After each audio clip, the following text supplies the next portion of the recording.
Hi, this is BEN, and I'm Sandra Daly Sharif.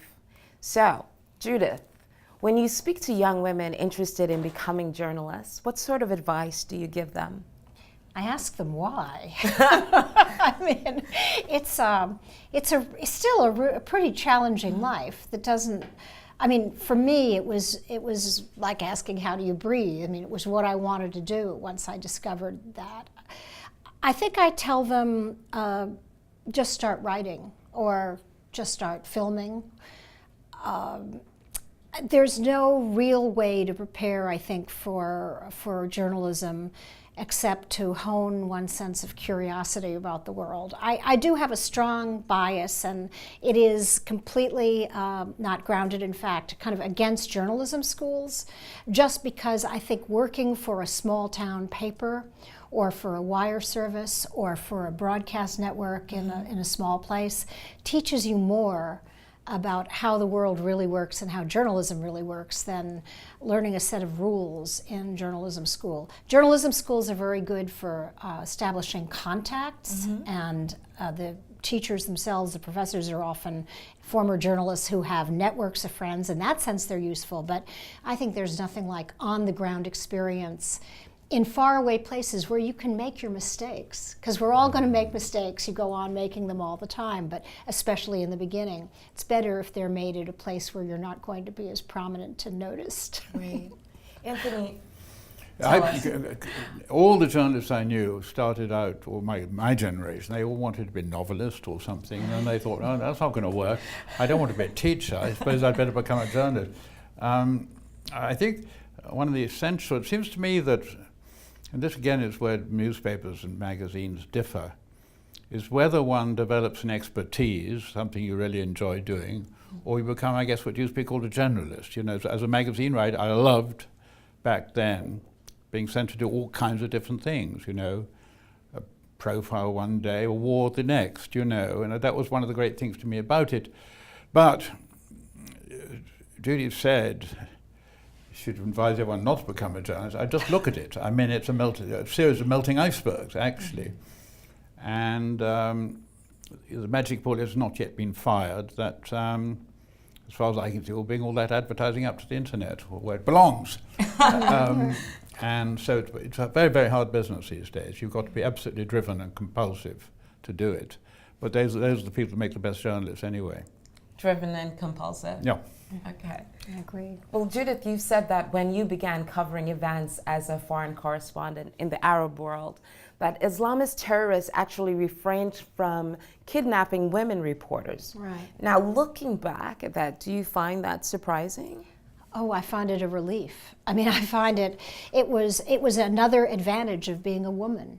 When I had to worry about John Kiffner or John Burns or my colleagues being in Beirut, Lebanon, and being taken by Hezbollah or other groups that were just beginning to come onto our kind of national consciousness then, I always worried about them. And I knew that I didn't really have that concern because whether it was Arab chivalry or kinder, gentler, we weren't touched. Now,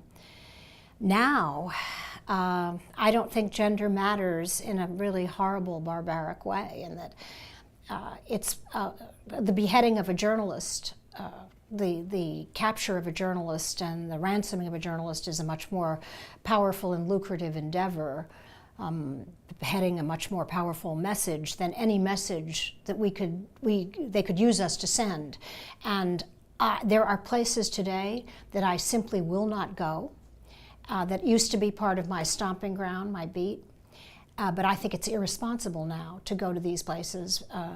I think a Western journalist, for example, has no business, and a British or an American journalist has no business being in Syria right now, because the temptation to make you part of the story, to become part of the story, is it's just too overwhelming. And I worry about the impact of our absence from these places. On the other hand, having lost one of my best friends, who was a journalist in Syria, Marie Colvin, who worked for the London Sunday Times, after that I just realized I had to reevaluate the risks I was willing to take for the benefit of whatever story I could get. It's not the same world now. It's a much harsher, more cruel world. A lot of people in the press mocked Nancy Reagan for saying that much of the animus towards her was prompted by the fact that she wore a size 4 dress. Do you think there may have been something to that claim? Well, I always envied her. I wanted her to wear a size 4 dress. You do? Yeah, no. Well, that was after I went to Iraq for 4 months and camped out in the desert, embedded with soldiers, and after I went to jail for the First Amendment. Those are great weight reduction programs. I went down to a 4, but I rapidly went back to what I consider the normal American size. Look, Nancy Reagan was, I think, one of the most interesting and misunderstood first ladies for a long time because she wielded extraordinary power.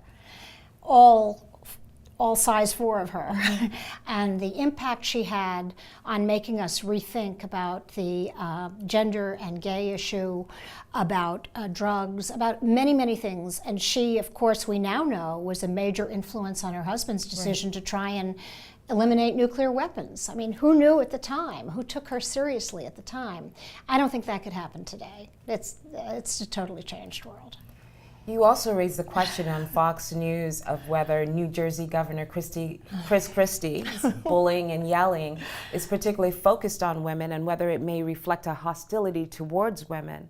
No one in the media really picked up on that, but there does seem to be a certain pattern with that. Let's talk a little bit That's so more. interesting that you noticed that, because I remember standing literally at the coffee cart with a couple of women friends, and all of us noticed that these exchanges, these interactions he was having with people where he said, just sit down and shut up and let me talk, they were almost always with women. And men seem not to notice that, but a woman notices.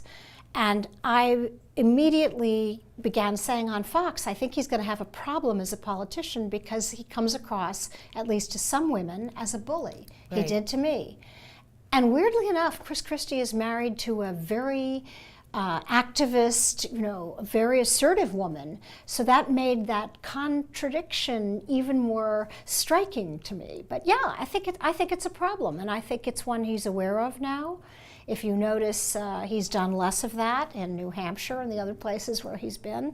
I think it may be a little too late, but he's a politician so far who shows that he has some capability to learn and adjust his ways, which is kind of interesting. Well, you've also said that that you felt that women are also enablers of that same discrimination against women. Yes. So Yes, I agree with that. Yeah, I mean, look, how could I have dashed into wars in Lebanon, in Iraq, and all over the Middle East and never had the courage to ask my boss for a raise? I just assumed that if I did good work, good things would come my way. Well, that's not the way it works in the world. You have to say, I think I'm being underpaid, or how about that bonus? Right. And I never got up the courage to do it in 28 years at the New York Times. Wow. I just never asked for a raise. And you know what? My bad. I should have. And I hope young women do. Do you think that the coverage of the 2008 race between Obama and Hillary Clinton reflected in any way preference on the part of journalists for a man? Ooh. I never really thought of it that way.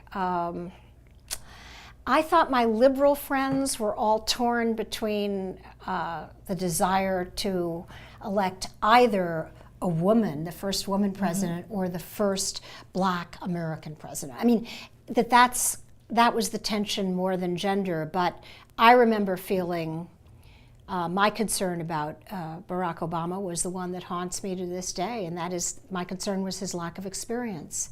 And I knew I didn't have to worry about that with Hillary Clinton. Right. And so for me, that was the factor. I don't know about for other Americans. I think it's an interesting choice that America chose to, or at least the Democrats chose to nominate a Black man rather than a white privileged woman. Right. I think lots of that's to do with connectivity. Barack Obama, like John McCain, a very different figure, connects with people, has a kind of charm and an intelligence. Hillary Clinton, who I greatly respect, does not have that, I don't think. Right. She's not I her mean, she's husband. almost got a more masculine quality, I would say. Right. Yeah, I think that race was a Masculine? big part of that. Oh, You sorry. think Masculine or cool? Well, as a kind of, there's a slight remoteness, a slight kind of umbrella of power around her, you know, and Obama seems to relate to people very naturally. And give great speeches. That's interesting. In what ways do you think things have gotten better for women over the years? 100 million ways. I mean, you know, I'm a Wolf Hall fanatic. I've been watching Wolf Hall, and I think of how women lived then and how they died in childbirth, and you know, it's inconceivable today. From health care to longevity to the ability to work and experience the world, the ability to get a divorce, the ability to be considered an equal person, which we're still fighting for in the Middle East and much of the world. But in America, I really think a lot of that battle has been won. And I'm very grateful for it. I mean, I know some of my friends say, oh, these young women have no idea what we went through to give them the rights they now take for granted, but I'm glad they take it for granted. Right. I'm glad they don't have to worry about the things that we had to worry about. And the differences as a reporter, do you see? Yeah, I think women now are being sent anywhere to do anything. I think there's one issue on which I part company from some of my women friends, and this always gets them mad. I think it's very hard to have children and be, say, a foreign correspondent who spends 70 to 80% of the time on the road. I think something's going to get shortchanged, and it's usually going to be the children.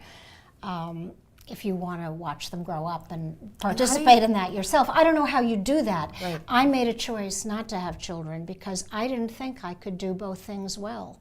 My job was just so demanding, and the hours were so long, and in journalism, so unpredictable. You're a prisoner of the news, that the idea of adding on people who are totally dependent on you and for whom you have to be there. I don't know how women, even today, balance journalism jobs that aren't overseas and don't involve that kind of travel. I think it's hard. a challenge for women in all different kinds of... In all different kinds. Right. That remains a challenge, but that's not a function of government policy or discrimination. That's a function of biology. You know, we have the children, we are the primary caregivers, even if men help. And that's not, I don't see that as changing. Right. We often talk about the old boys network in the newspaper business, but what about women's magazines? Is there an old girls network there? Yeah, I would say so. I mean, how would I know, you know? but I assume women help each other. I mean, I don't know if men help each other that much, really. Is there still an old boys network? I really don't know. I'm waffling a bit on this one. Well, you know, it brings to mind when we talk about those changes that we want to, or the things that we need to be aware of, the fact that women have children and do want to work and are looking for those balances, that I think that when there is an old girls network, or I'm hoping that when women are bosses per se and they're calling the shots, that they're considerate of women who do have these challenges. I'm hoping. I don't think that's necessarily so. No? I think when women become equal, you will find some women who are sensitive to those challenges and other women who are not. I don't think that's a function of gender. I think that's a function of character and personality.